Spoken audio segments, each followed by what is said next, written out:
Hi, how are you? I'm good, thanks. How are you? We're here at FitUp and designer Donovan. Very exciting show on Showtime. People love it. It just entered a couple of seasons. It's a family drama. When you were first attached to the show, what was the description and stuff that they gave you for it? Gosh, that's tricky. I believe they said something like The Sopranos meets Entourage, but the woman who created the show was not happy about that description. But it's about a crime family, a South Boston crime family, but they are in LA now. And navigating the world of the rich and famous. Right. But that's kind of the only thing that's like Entourage. I think our show, I love Entourage, but I think our show's a grittier show. Right. And it's a great opportunity as a costume designer because we do get to do high fashion and really beautiful clothes and meth addicts and hip-hop kids and Southies and this season 3 Armenian mafia and all kinds of really interesting characters. Right. Oh my God, that's great. Let's talk a little bit about your main character, Ray, Liev Schreiber's character. He seems to have gone through a change, since the very beginning of the show. Do you think his wardrobe reflects that, or how did you respond to those particular changes in his life? Well, the interesting thing about Ray is everything's very internalized for him. He's putting a very simple and elegant face to the world. Right. And I think even at the beginning of season 3, his world is kind of falling apart. But he's not the kind of guy that would really reflect in his clothing. He knows the importance of an outside appearance and how he's reflected in the world. So I don't have to so much work on his clothing as much as just kind of the mood, the tone. Oh, I see. I think a lot of people think he's always in white or in black. Yeah, and about that. he's hardly ever in black. He's never actually in black.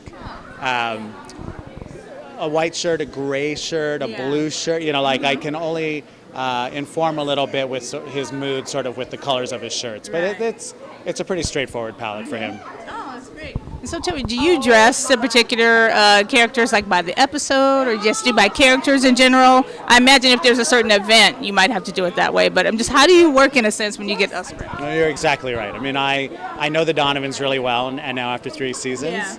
Yeah. So I know what's appropriate for them to wear. Mickey is one character in particular that is really interesting because he has sort of a cheap elegance to him. And I look for him. I can find clothes for him at Neiman Marcus. Oh, wow. I can find clothes for him in downtown LA. Right. Wow. I can find clothes for him at the Men's Warehouse. It's very it's really just a feeling. Right. And I think I lost track of your question a little bit. No, it's okay. I just wanted to know, how do you dress Oh, them yeah, so for the Donovans themselves, it is a little straightforward. But there are events that happen in the Donovans' life where it requires us to do something special. Right. And then each character that comes along, I will do the research on where they come from, if it's a hip-hop kid, if it's an Armenian mafia kid, if it's a North Hollywood prostitute.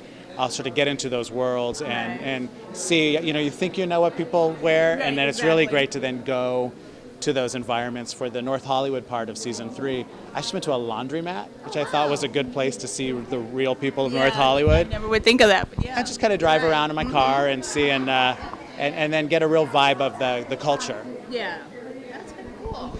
And then too, as far as the show goes and the seasons and everything, I was talking a little bit about some of the other designers about deadlines, and I imagine you guys don't have a lot of time to put things together. Talk a little bit about what is your deadline and how do you kind of... It's very common. It happened many times this last season. I had 6 parts that were being cast. They were cast, most of them were cast around 6 o'clock at night, and they worked the next day. Oh, wow. Some weren't cast until the morning of. But what that means is at 6 o'clock I'll get an actor's name and their phone number. I'll call them. Hopefully they answer the phone. Yeah. Wow. They give me their sizes. Then we go out and shop for them. Right. Then they come to the costume department, have a fitting. Then we alter the clothes or wash the clothes or age them down, something like that. And then have them ready to be working at, usually 5:30 or 6 in the morning. Yeah. So it's a very, very tight schedule. Yeah. It takes a lot of organization and a lot of pre-planning on who these characters are. Wow.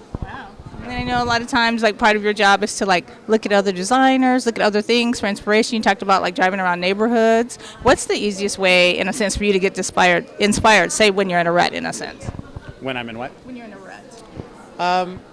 You know, thank goodness for the internet. You know, Yeah. you can look up True. North Hollywood hooker or Armenian mafia or something like that. Yeah. But you know, that only gives you a little bit of an essence, you know, and then you want to take it to another level because you are telling a story about a particular person.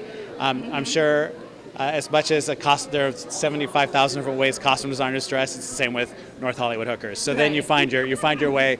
A lot of time it's the actor that brings you inspiration. You know, I look at their faces. A lot of times it's not always somebody's name that you know, but you can look up on the internet again, who they are, and that informs you. I was taught early on that you have to dress the face. Yeah. You know, there's sometimes when somebody comes in who is not a crack addict, hopefully, you know, and you look at them and then you can take them to another place. Yeah.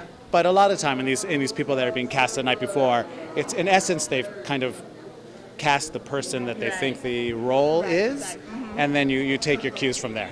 Oh, that's good. And then, like, lastly, because I know you're so busy, you probably hardly ever get any time off, but what do you like to do if you get, like, say, a week or so to yourself? What would be the first thing you would do?